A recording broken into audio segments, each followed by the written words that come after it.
Hello there, Homeschool Nolan here to help you navigate learning in the digital age.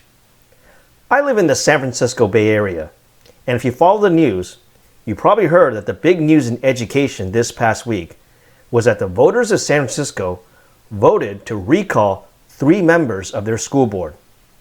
Now, there are multiple reasons why this happened, but one reason that got a lot of attention was that many parents were not happy when the Board of Education voted to remove the name of Abraham Lincoln and George Washington from a couple of their schools.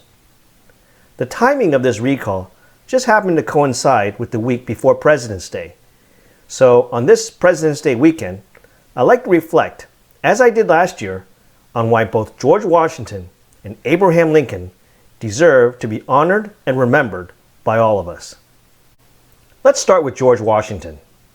George Washington is commonly remembered as the father of our country. Before becoming our nation's first president, he was the general who led the Revolutionary War against the mighty British Empire. To fully appreciate George Washington in the 21st century, you need to first look back at the world he lived in during the 18th century.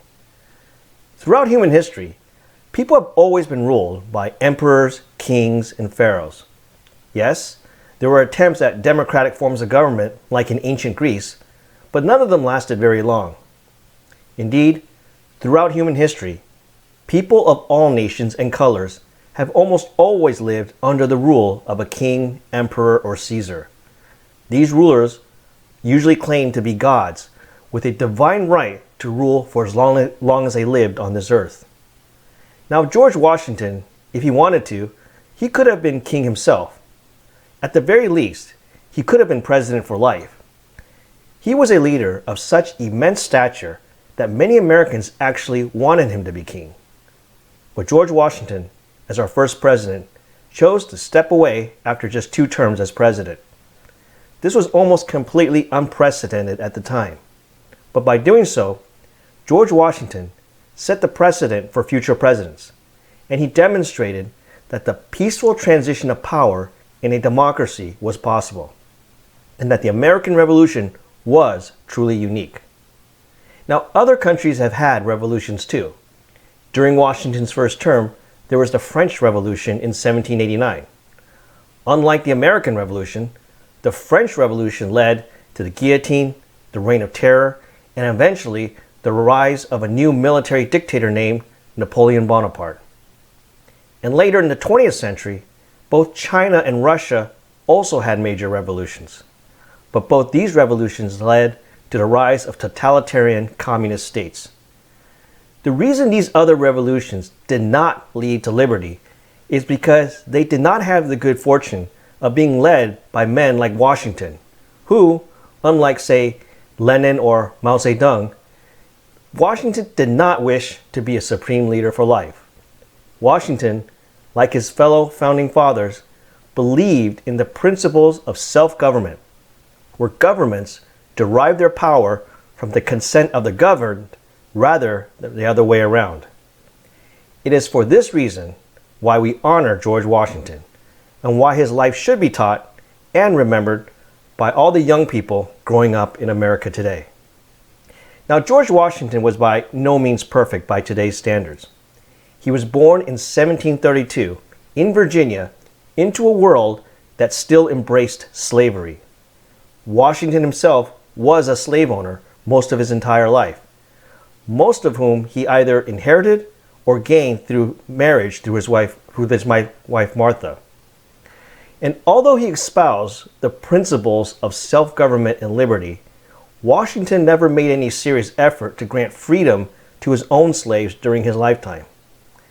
It is perhaps for this reason that some people today, like the former San Francisco school board members, feel that Washington is not worthy of being remembered as a hero.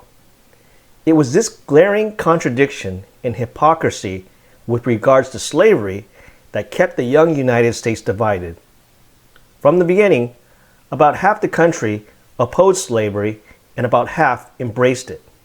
And strangely, both sides, however, read the same Bible and believed they were following the principles laid out in the Declaration of Independence. It was this deep division that eventually culminated in the American Civil War.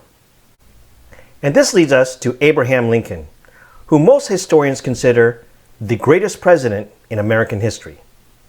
Abraham Lincoln is commonly remembered as the president who saved the Union and freed the slaves during the American Civil War.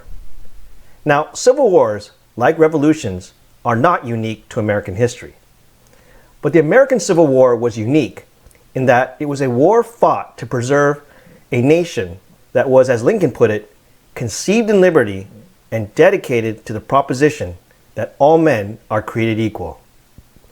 Rather than let southern slaveholding states secede, Lincoln was determined to save the United States through the most difficult and bloodiest time in its history. Through 4 long, bloody years of civil war, he persevered in preserving what he called the last best hope and ensuring that government of the people, by the people, for the people, shall not perish from the earth.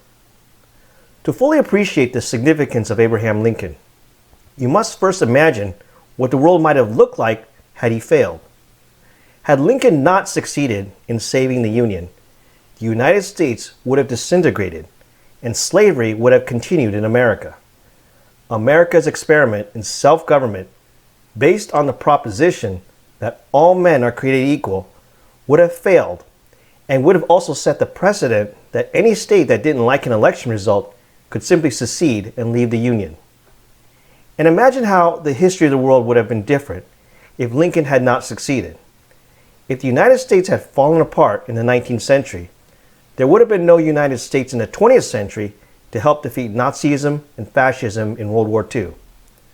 And those of us Americans, like myself, who are immigrants or descendants of immigrants, probably wouldn't even be living in America today. So that's why we continue to honor and remember both Washington and Lincoln. Every child growing up today in America is living in America that would not exist were it not for Washington and Lincoln. One founded the United States and the other preserved it. Had either man not lived, we would all be living in a very different country and world today. There's a temptation today to judge past historical figures based on the morality of today. But remember, every person is a product of their times. How many of us living today can be sure that we will pass the morality test of people living 100 years from now?